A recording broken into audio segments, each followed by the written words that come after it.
Hindi ako si Mon, ako si Marlon. Pero nasa Pampanga tayo ngayon!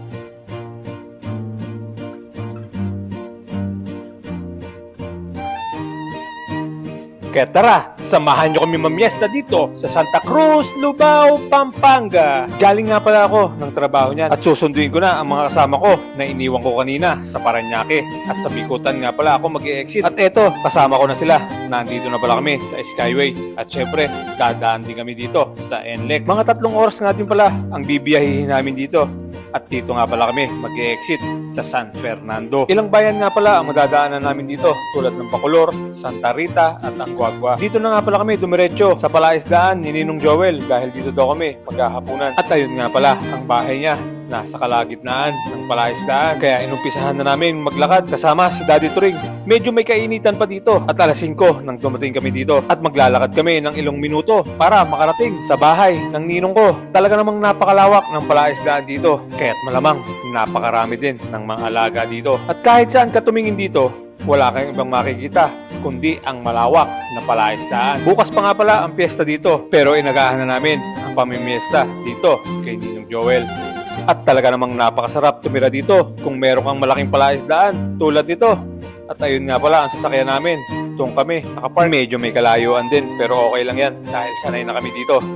Halos palubog na nga pala ang araw pero wala pa ang ibang kasamahan namin. Nakaupo lang ako dyan habang pinapanood ko ang napakagandang sunset. At dahil kumpleto na kami, eto na, nakahain na ang pagkain. Siyempre, hindi dyan mawawala ang alimango, ang hipon, meron ding rellenong bangus, menudo, at ang masarap na dinuguan o ang tidtad dito sa Pampanga. At eto, kumpleto na ang lahat. Kamayan nga lang pala ang labanan dyan para masarap ang kainan. At eto nga pala ang kinuha kong pagkain. Malamang, solve na ako dito. Pero, nabigo pala ako dahil ito ang nakain kong alimango. Mukhang naparami ako, pero okay lang yan dahil may katabi naman tayo dyang pineapple. At pauwi na nga pala kami ng bahay at kanya-kanya kaming ilaw dahil mahirap maglakad dito. Isang pagkakamaling hakbang lang, diretso ka sa palaisdaan. Kaya't kahit sobrang busog, dapat galingan mo ang paghakbang mo dito. At eto nga pala, ang ibang mga kasama namin, buti na lang at medyo maliwanag ang buwan. Kaya't kahit papano, malaking tulong na rin to sa nilalakaran namin. At ayun naman ang iba na nasa unahan.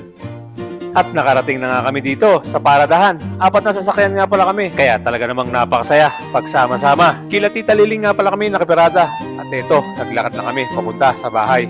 At dadaan na namin ang simbahan ng Santa Cruz. Kaya Viva Apu, Santo Cristo! At eto, konting kembot na lang ay makakarating na kami sa bahay at makakapagpahinga na rin. At talaga pag nakita mo ang itsura ko, hagardo, bersosa na ang itsura. At eskinita nga pala ang dadaanan namin papasok dito sa bahay. At salamat na andito na din kami at makakapagpahinga na. At eto na nga ang araw ng piyesta, kaya kain na. Dito nga pala sila naghanda sa bahay nila Tito Lito. Kaya makapasarap ang kain ko dito. At eto lang naman ang handa nila. May chicken nuggets, lumpiang Shanghai, menudo, lumpiang sariwa, meron ding masarap na okoy, meron ding kanin na biko, may fish fillet, merong hamonado, nandyan din ang sisig Kapampangan, meron ding masarap na lengwa, at syempre, eto na ang pinakahihintay natin, ang kainan. Talaga namang mapaparami ang kain mo kung ganito din karami ang putahe na nakahain sa'yo. Kaya talagang gusto ko lagi sumama dito dahil talaga namang mag-i-enjoy ka sa mga pagkain Kapampangan.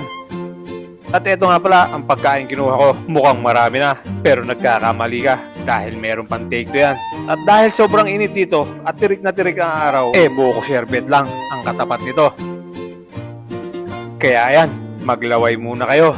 At sa mga oras na ito, papunta naman kami sa bahay nila Tita Liling. Lalakarin na nga lang pala namin to para makadaan na rin sa simbahan. Kaso, sarado pa pala. Kaya mamaya na lang kami babalik dito pag nagbukas na ito. Tatawid nga pala kami dyan, kaya kailangan ng matinding pag-iingat. Kaya isang senyas mo lamang, makakatulong na ito para tumigil ang mga sasakyan.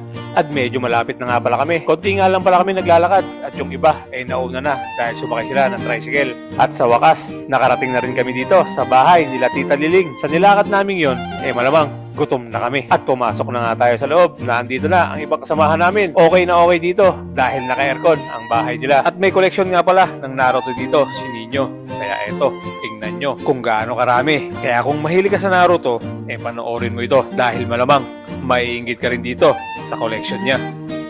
Sa palagay ko naman hindi biro ang mga presyo nito dahil talaga namang napakaganda ang makikita mo dito. Kaya guys, pa-comment na lang sa baba kung magkano sa tingin nyo ang aabutin ng presyo nito. Kaya talaga namang napakasarap sa mata na panoorin ito. At eto, ang inaabangan natin, ang kainan. Meron nga din pala dyan lechon.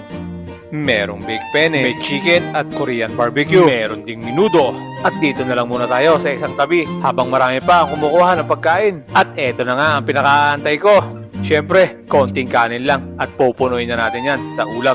At pagkatapos ng kainan, dito naman kami sa kanilang salas para magkwentuhan. At syempre, hindi dyan mawawala ang picture. Mukhang marami na kami dyan, pero marami pa ang kulang dahil nasa ibang bansa ang iba. Kaya shoutout po sa inyo. At pauwi na nga pala kami ng bahay. At buti na lang, bukas na ang simbahan dito. Kaya tara, samahan nyo kami dito para magdasal at magpasalamat sa Panginoon. Viva Apo Santo Cristo! At eto na nga ang pinakaiintay ng lahat, ang prosesyon. Marami nga pala ang mga deboto dito. Kaya talagang makikita mo ang mga sumasama kahit malayo ang nilalakad dito.